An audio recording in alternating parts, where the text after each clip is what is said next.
ক্ষমতার শক্তি তোমার, তুমি যা ইচ্ছা তা করতে পারবা, কারণ তোমার সব কিছু তোমার হাতে।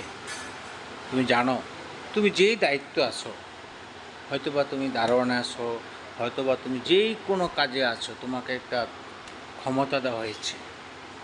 কিন্তু সেই ক্ষমতাটা যদি তুমি মনে করো যে এই ক্ষমতাটা সবচেয়ে শক্তিশালী, তুমি কথা বলবা গায়ের রক টানা হয়ে যাবে, তুমি কাউকে মূল্যায়ন করবা না, তুমি যাকে পারো তাকে নিয়ে বাজে বাজে কথা বলো, এই কথাগুলো যে তোমার একদিন কাল হয়ে দাঁড়াবে, তুমি কি বুঝতে পারছো?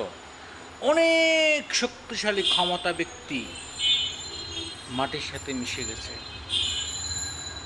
তবে এই ক্ষমতাটা দেখিয়ে তুমি আজকে যেভাবে মানুষকে মানুষ করো না, মূল্যায়ন করো না, সেই ক্ষমতা তোমার একদিন কাল হয়ে দাঁড়াবে।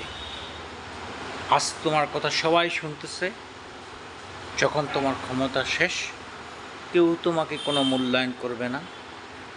তোমাকে দেখলে মানুষ যখন বাজে মন্তব্য করবে, তখন তোমার কেমন লাগবে?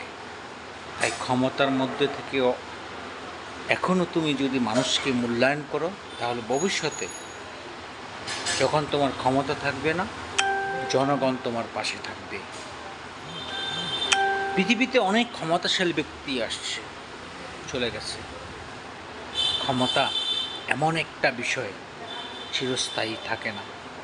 তাই অপব্যবহার কেন করব? ক্ষমতাকে মূল্যায়ন করি, মানুষকে ভালোবাসি, শত্রুকেও ভালোবাসতে চাই সুন্দর ব্যবহার দিয়ে।